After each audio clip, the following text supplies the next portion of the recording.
right because I've done that plenty of times. I've been registering songs with BMI for years. My music has been used on Disney theme parks, Netflix, National Geographic, museums, trailers, independent films, campaigns connected to every major sports league. I'm also a Whammy nominated producer, composer, working heavily in the sync licensing and production music. My name is Marcus, aka Dafingaz, Dafingaz, and I'm a music composer and producer focusing on sync licensing and movie trailer music.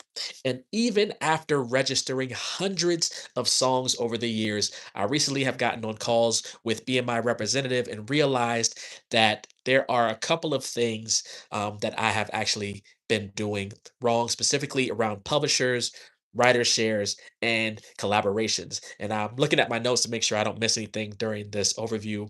I'm going to go over properly how to register songs with BMI, which is my main PRO as a writer, because I want to break down registration in a really beginner friendly way and explain one of the biggest mistakes I see producers and artists making when registering songs now that I know the right way and mistakes that I've made.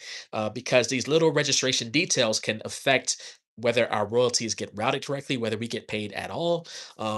And if anyone watching this video is into sync licensing, trailer music, production music, building long-term music income streams, I also run a community on Skool. There is a link in the description where I talk about this stuff. I answer questions if you have any. You can jump on the weekly chats and we can have that conversations. So link in the description if you want to join the Skool community. So first things first. BMI, Broadcast Music Incorporated, is a PRO, which stands for a Performing Rights Organization in the United States. There are three main PROs in the US, but there are a bunch in the US, but the three main ones are BMI, ASCAP, which is the American Society of Composers, Authors, and Publishers, I believe, and CSAC, which I actually don't know what it stands for. But there are some other ones like GMR, some smaller ones as well. The US is the only country that has a bunch of PROs. Most countries that have PROs only have one. So there is PRS in like England, there is SOCAN in Canada, but America has multiple ones for whatever reason. The job of a performing rights organization, or you might see the abbreviation PRO, um, is to collect performance royalties when our music is performed publicly. That could mean our song is played on TV, it is played on in restaurants or bars, live venues. BMI specifically has a BMI live side. So when you perform your song live or your song is performed live, they can register that performance with BMI Live and you can get some royalties from that performance. So basically, any business that uses music publicly, restaurants, bars, gyms, things like that. But one thing that needs to be cleared up with BMI registration is not the same as copyright registration. So some people think when I register my song on BMI, my song is automatically registered with the Copyright Office. Those are two totally separate things. This is one of the biggest misconceptions in music. Registering your song with BMI helps you collect performance royalties. That's why it's called the Performing Rights Organization. Copyright registration is completely separate and handled through the US Copyright Office. So think of BMI as performance royalty collection and think of the Copyright Office as copyright protection. BMI is not copyright protection. So when we register our songs with a PRO like BMI, there are two sides that we need to understand. And you might have to play this back slow because I'm going to try to speed through some of this. But each song, when it's created, has two sides of a song. There are the writer's side or the writer share and the publisher side or the publisher share. So BMI basically treats the total pie as 200%. Other PROs may treat the whole pie as 100%, where it's 50% writer share and 50% publisher share. BMI treats it as 200%, where you have 100% on the writer side and 100% on the publisher side. Now, here is the cool thing with BMI. If you do not have a publishing company, BMI actually lets you collect both sides yourself as a writer. So if you write a song by yourself and you don't have a publisher collecting that side of your royalties, you can register yourself when you register your song at 200%. That means you'll get 100% writer share, plus 100% publisher share. Not all PROs do that. Some PROs require you to have your own publishing company. And I do encourage artists that I collaborate with to create their own publishing company as well to collect that side of things, which actually does benefit you more, especially when you start doing and getting placements internationally. All right. BMI routes both halves through your writer account. So um, I'm going to get into how you register with BMI if you don't have a publisher shortly. This is where I recently learned something really important because I was registering things differently when I was collaborating with writers who didn't have a publisher. A publisher listed on a BMI registration has to represent at least one writer on the song, which sounds simple, but this is where people get messed up. This is where I got messed up. I'm going to give you an example. Let's say there are four writers on a song. Okay, four writers. Typically, when I collaborate with artists, I do what's called Nashville splits or equal splits. So let's say there are four writers on a song. Everyone owns 25%. In this scenario, writer one has publisher one, writer two has publisher two, writer three has no publisher, and writer four has no publisher. Writer one, writer two, writer three, no publisher, writer four, no publisher. Okay. Writer one gets 25% of the writer's share. Publisher one, who represents writer one, gets 25% of the publisher's share, and writer two gets 25% of the writer's share. Publisher two gets 25% of the publisher share because publisher two represents writer two. So hopefully you're still with me there. Writers three and four do not have publishing companies. So on BMI, only on BMI, you can indicate when you're registering the writers three and four, you can say this writer does not have a publisher. And BMI allows those writers to collect both halves through their writer account. So instead of putting 25% for writers three and four, they would each receive 50% on the writer side. This is still blowing my mind because in my mind, both publisher and writer should equal 100%. And they're like, no, don't think of it that way.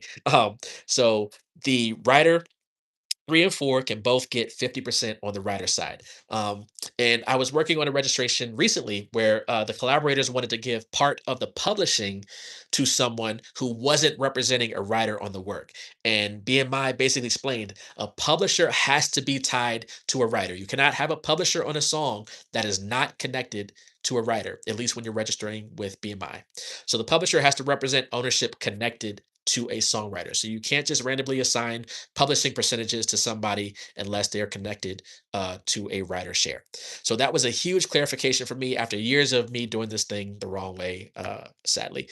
Um, Another thing that helps tremendously is split sheets. I'm beta testing an app right now that is making split sheets incredible. A great way where I've done split sheets virtually. I would used to go to Google Docs, and there's people that use DocuSign or HelloSign and things like that. But there's a new app on the way, and I'll talk about that in another video once they have things worked out and I can talk about it. But it's a new app on the way that will allow you to do split sheets. I do it on the go while traveling. If someone writes songs, I'm like, hey, just do the digital sign on this split sheet. It's a great platform.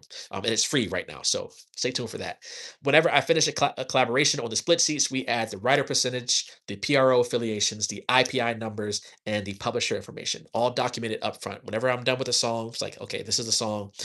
Because trying to figure it out 6 months later is a nightmare. So if you're unsure whether a collaborator has publishing, you can go to sites like uh, Songview, which will help you find the publisher of writers if they are with BMI or ASCAP. If they're with other PROs, it's kind of hard to find their publishing. So I'll just go directly to the writer and say, hey, who's your publishing company? If you don't have one, then I'll register it on BMI, and hopefully they'll figure out how to get you your publishing share. But Songview lets you search writers connected to BMI and ASCAP and often shows their publisher affiliations, or you ask them directly. So that question can save a ton of headaches. Getting all the information up front. Do they have a publisher? Do they have a publishing company? Give you that PRO information, give you that IPI information. Now, one quick side note, because this also confuses people as it has confused me. As a writer, you can only be affiliated with one PRO at a time.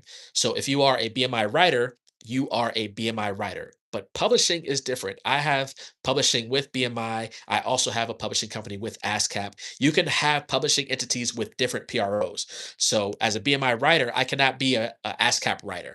But as a BMI publisher, I can also have a separate publishing company with ASCAP. And that is because I collaborate on songs that involve writers that are with ASCAP. And I can also create publishing companies for other PROs if I wanted to. But that does not mean that I'm a writer with multiple PROs. You can only be a writer with one PRO and you can have multiple publishing companies. A lot of these major record labels have multiple publishing companies for BMI or ASCAP or CSAC.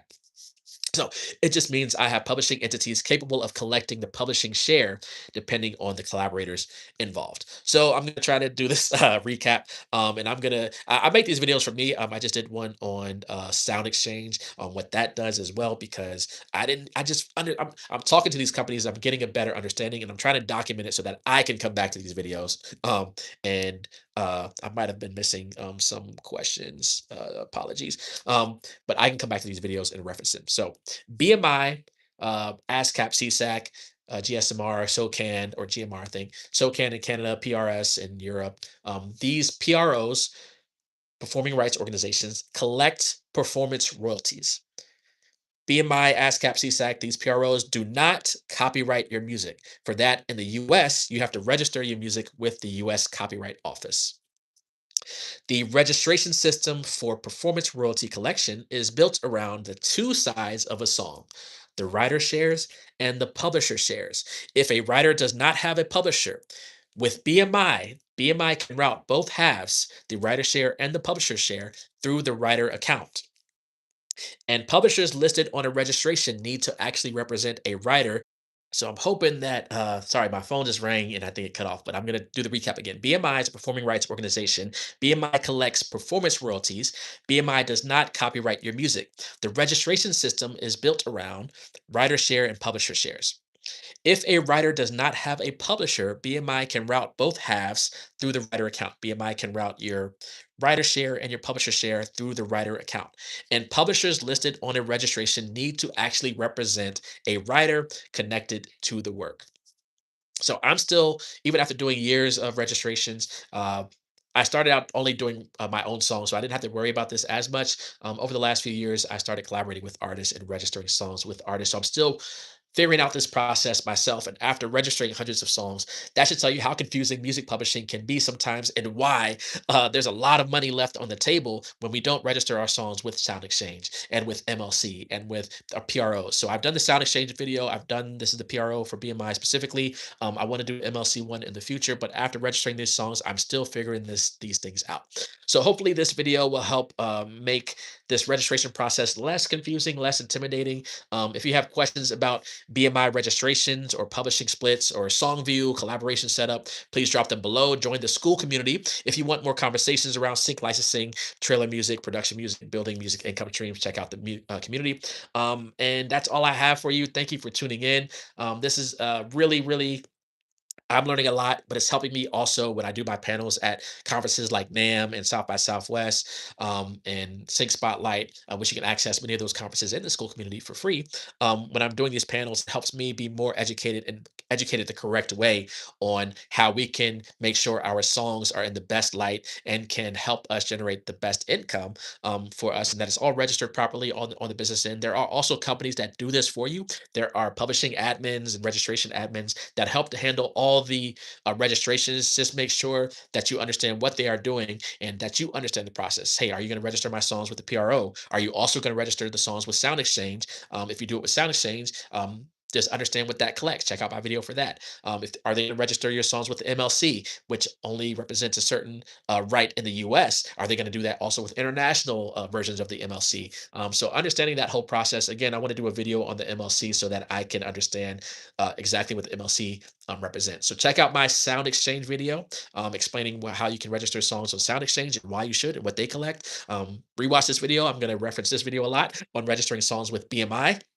One thing I want to add here, I just had my first cover song placement. It was a theme song on Temptation Island for the most recent season at the time of this recording. I have the theme song with an incredible artist named Barad, and it was a cover song of the original theme song, which was hasn't been used in several seasons, but they brought it back this season. So because that was a cover, you cannot register cover songs with your PRO. And I was like, man, I have to figure out how we're going to collect, some money for this cover song because it was great, whether upfront fee, but it's on the show, so I have to figure that part out. If I get more insight there, I'll do another video on cover songs as I'm going through the process. But the cover song is out on streaming platforms. We released it. We got the clearance to release the cover song. It is called "Burn." You're not gonna tempt me.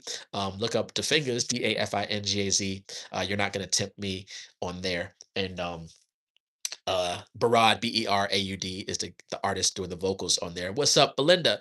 And I don't know what you're trying to say, Ethan, but whatever. Um, right now, just personally, I'm in a huge transition period. So I haven't told my job yet. I'm at work right now. But we are currently in the process of packing up and moving to Atlanta. I work in DC, live in Virginia, but we are currently in the process of packing up and moving to Atlanta. I have a lot more musical connections down there. So trying to figure out what life is like down there. The last couple weeks has been crazy. I haven't made a lot of music, but I've been doing a lot of these meetings and getting insight on the business side because I want to hit the ground running when I'm in Atlanta, focusing on music full time. That is the goal.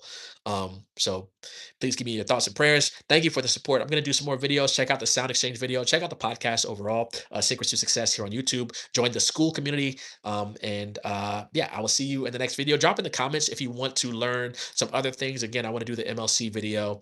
And then if I can get more insight into cover songs specifically, I'll do a video about that. So stay tuned. Yeah. All right. Peace.